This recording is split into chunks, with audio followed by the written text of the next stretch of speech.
Hello, this is Will Faerber from Art to Ride, and today we're looking at a second submission by Val of her horse Fondzi. Now, we saw Fondzi about 6 months or so ago, and in that one the horse was quite irregular, very ewe-necked, very much with its hindquarters falling out behind, and we see a huge improvement here over what we saw in this last video. So already a big difference in this horse. You're doing a really great job with it, and we'll see in a little bit. I'm going to show you a little split screen work, and we'll be able to compare the two side by side. But here in the walk, this is so much better, much more swinging and open walk, much more active. Now, while it's still a little inconsistent, as it is there, but once again, you're just learning how to do this, so I wouldn't expect it to be perfect. But when you get them to start stretching like that, you're really doing the right thing. So you have lots of good moments here in this video where a lot of things are going very right, and it's much improved over the last video that I saw. So you're certainly on track to improving this horse. And when you see this trot side by side, you'll see a huge difference in this horse compared to what it was 6 months ago. So good working walk here. I would like to see you working for just a little more activity all the time. Always just trying to get that little swing, the swing a little bit bigger, but it's much improved. We can see with this one, the underside of this horse's neck has improved a great deal. It's much more relaxed, and we're not seeing it pulling with its shoulders so much anymore. Remember, when you see a horse that's ewe-necked, it basically tells you the horse has been pulling with its shoulders, so it's developed that underside neck muscle that it pulls with in its shoulders instead of developing the top line. So once again, you don't have to see a horse ridden to see how it's been trained. You only have to look at its muscling and see how it's muscled. But this one's muscling is certainly improving. Very great job over the last video that I saw. The walk here is, I get a good sense of it going someplace. Now right there, it got a little bit slow to the corners. And that's the one thing I want you to work on. The big thing I see here is you get the horse pretty good, but every time you come to a turn or circle or you change across the rein, we kind of lose it. Now, I don't think you're riding with a dressage whip. It might just be a good idea. Now, unless you have this horse is one of those horses that has learned to freak out with a whip or something like that.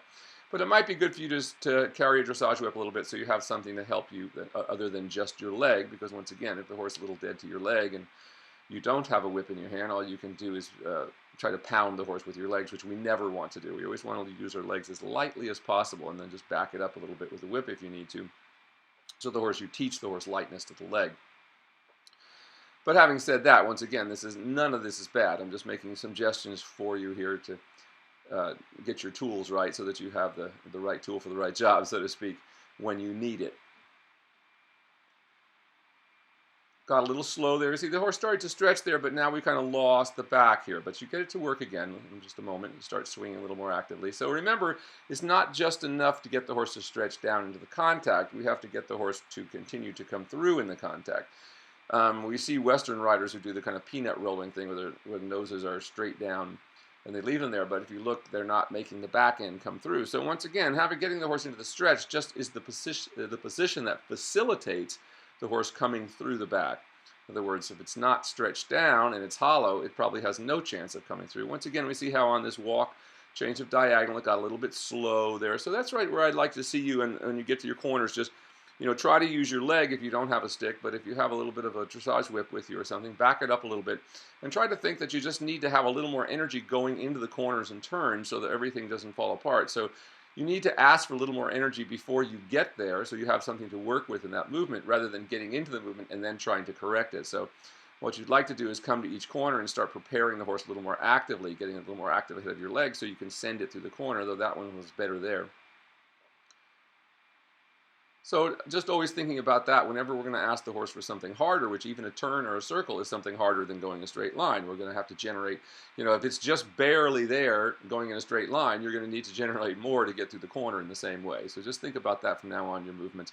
But you've done a really good job here, and compared to what I saw in the past with this horse, this is a huge improvement over what we saw.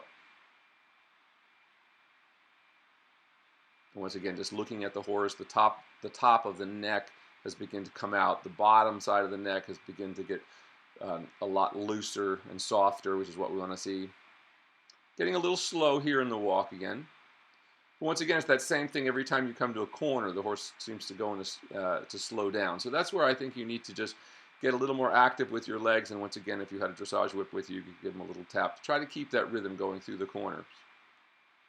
Even there for that little corner. See how the horse slowed down a little bit. So once again, it's preparing for those corners a little more and keeping the horse, the motor running a little more actively, because that's when I feel like this kind of goes south on you a little bit when the horse just gets a little too slow. And as it gets too slow, it starts to bring its head up and it starts to get ewe-necked. But really, most of that walk is a huge improvement over what we saw before. Now, going to the trot, that was just exactly what you should do. You didn't worry about the horse staying in a perfect frame because we don't want to drive the horse crazy with that at this point. Once again, if you can't keep the horse consistently in the bridle or in the stretch at the walk and the trot, there's no chance that the horse is going to have a good transition from the walk to the trot. So we leave that alone, get into the transition, get it done, get the horse back in a good position like you're doing here, and then in time, those problems in between the gaits will just disappear all on their own. Whereas if we start really bothering the horse about that and trying to insist on a perfect upwards transition, you're simply not going to get it and just frustrate the horse. But how good this trot work looks. This is such a huge improvement over what we saw. You know, mainly if you just looked at nothing else, yes, the horse's head comes up and down here a little bit, but the horse's rhythm and the depth of the step is so much better in this video than what we saw in the first one. I mean, this is all really good work here. Could stretch a little bit deeper, but it's staying quite active, and that's what we're looking for. The rhythm is so much better than what we saw in the first tape. And in just a moment or so, we're going to see a split screen of these two horses, of the same horse, rather. And so we can compare what the horse looked like 6 months ago. And you can see there, even when it gets a little hollow, though, it doesn't just completely fall out behind like it did in your previous video. She gets a little above the bridle there, but the back end continues to keep working right there, and I get a good sense of swing and activity. Yes, it could be more, and yes, it could be stretched deeper, but the hind end isn't just falling out behind anymore, even when you're, when the frame is less than perfect. Actually, good rhythm through that corner that time. That's what we're looking for. So remember, we need that same thing in the walk there. It slowed down a little bit on that turn. But you're doing just the right thing. Biggest thing as far as you go as a rider, I just would like to see you stretch up and lift your chest and get your back flattened a little bit. So you're not leaning quite so far forward. But once again, it's more important to get the horse going correctly. And that's a good stretch there.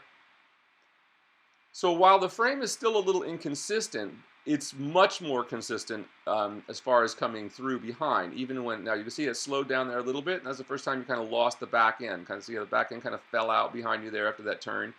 So that's where you need to have a little dressage whip and just start asking this horse to keep the energy level up whenever you come to a corner or make a change of direction or whatever it is that you're asking for that's a little harder than what you were doing going just in a straight line.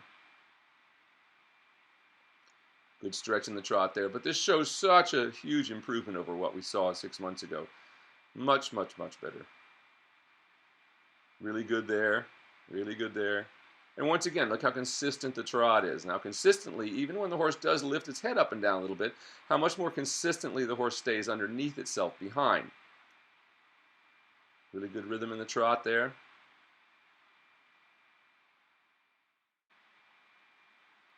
All very good here. Once again, look how consistently the horse is staying underneath itself. Now let's take a look at the split screen. So here was the horse 6 months ago. Now you can see why she got the horse to pop its head down there a little bit on the left side, but look how much more inactive the horse is moving. And you can kind of see the horse stabbing the ground much more in the video on the left side. She has a few good moments, but it's going slow, fast, and look how much faster the footfall is on the left side, but how much less deep it is in terms of how it's stepping underneath itself. If you look on the right side, the horse is swinging much more actively underneath itself. Once again, we see that looseness underneath the neck. And while you had some good moments, it's much more inconsistent. The horse is falling in and out behind all the time. The head is plunging down, as you see there. Not bad, but look at the one on the right side, how much more consistent that is, and how much more swinging and active it is. In this picture on the left, I still really get the sense of the horse pulling with its shoulders a little bit and kind of stabbing the ground very short. And on the right side, I'm already seeing a little bit of lift. In other words, the shoulders look a lot freer because the horse is starting to thrust, that is, it's starting to lift itself with its back legs a little bit. That's so it can get its front legs out of the way. So how much better that is. Look how fast it is on the left side, how the horse is kind of swinging its head up and down.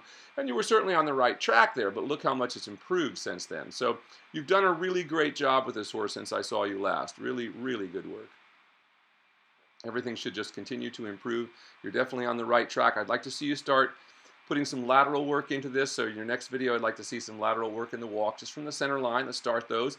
And same thing in the trot, just going from the center line to the outside in your leg yields. But a huge improvement in this horse over what we saw 6 months ago, as you could all see from the split screen. So keep up the good work. You're right on track. Just keep working for that. And I look forward to seeing the horse again in the not too distant future and adding some lateral work into that. And once again, maybe the next time, let's see the canter again, because we saw from the first one that the canter really wasn't ready. But let's see it again in the next video so I can see how the canter is starting to develop. So Will Faerber from Art to Ride, great job, much improved.